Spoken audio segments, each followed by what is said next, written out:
Oi, tudo bem? Meu nome é Joiciane, sou aluna do curso de Administração na Unigran Rio e essa atividade é referente à matéria de pesquisa operacional.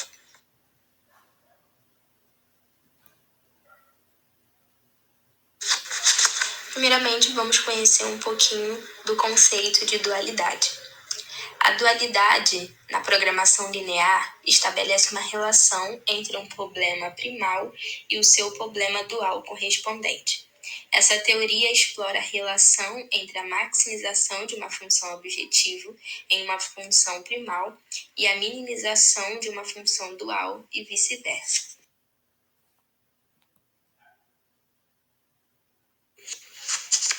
O problema dual versus o problema primal.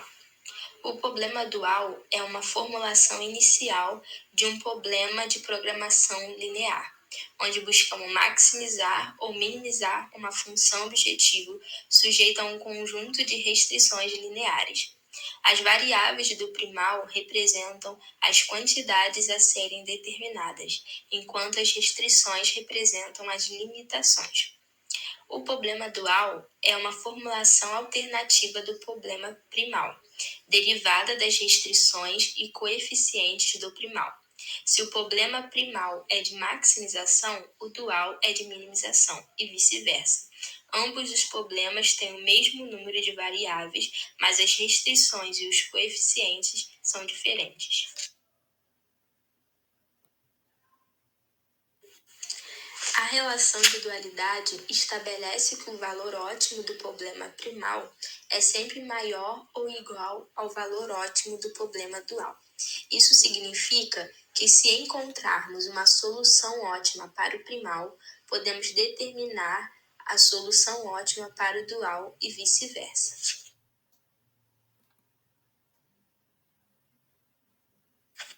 E aqui nós temos o exemplo de um exercício contextualizado, onde faremos a passagem do modelo primal para o dual.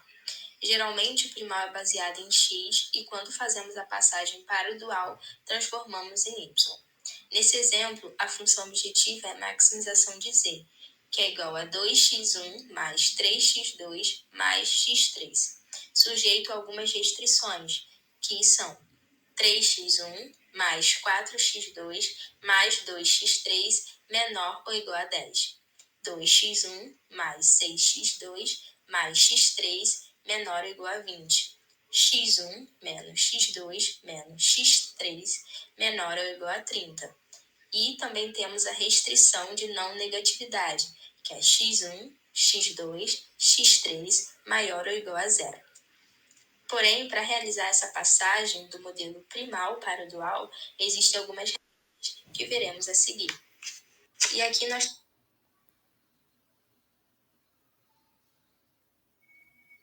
Como já citamos anteriormente, do primal para o dual, quem é x vira y. Ou seja, cada linha de restrição em x irá se tornar uma coluna de restrição em y. Nesse exemplo, a primeira restrição é igual a 3x1 mais 4x2 mais 2x3. Essa é a primeira restrição, que é representada pelo x. Nesse caso, para ela se transformar em um dual, ela virará uma coluna e será 3y1, 4y1, 2y1. Ou seja, cada linha de restrição no primal se transforma em uma coluna de restrição no dual. Na segunda restrição, nós seguiremos nesse mesmo modelo. A linha de restrição em x se transforma em uma coluna de restrição em y.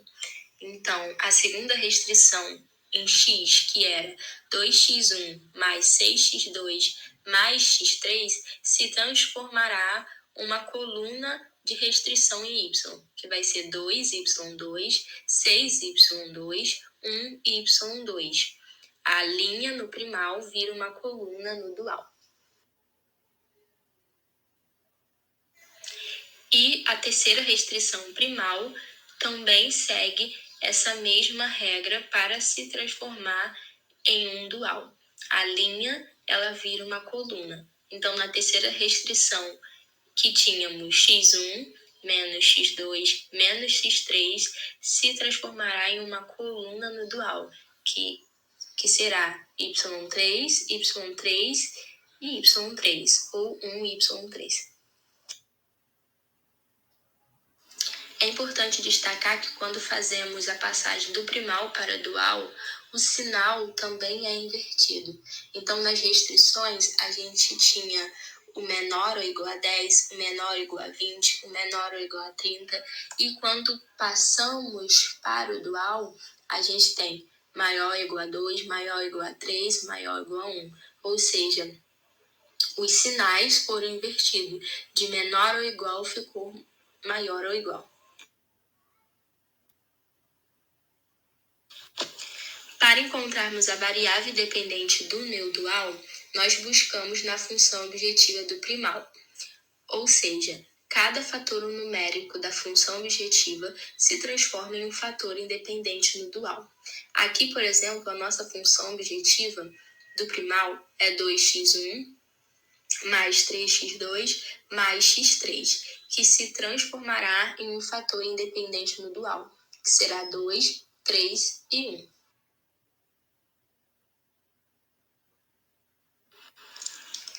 Para encontrarmos a função objetiva do dual, nós buscamos na variável independente do primal. No primal, nós tínhamos 3 restrições, sendo cada uma delas possuindo uma variável independente. A primeira restrição do primal, a variável independente era o 10, na segunda era o 20 e na terceira era o 30. Essas variáveis independentes se transformam em uma função objetiva, que virou 10y1 mais 20y2 mais 30y3.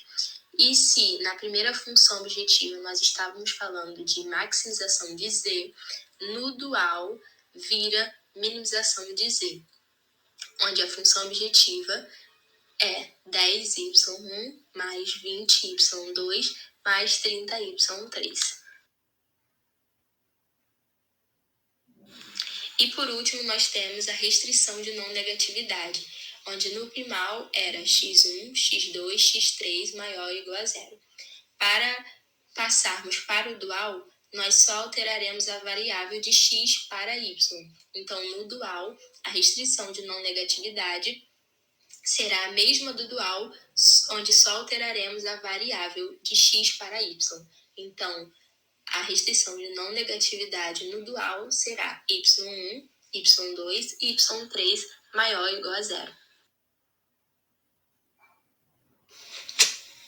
Então é isso, pessoal. Muito obrigada pela atenção, por terem chegado até aqui. Espero que tenham aprendido um pouquinho comigo sobre a teoria da dualidade. Um beijo. Tchau, tchau.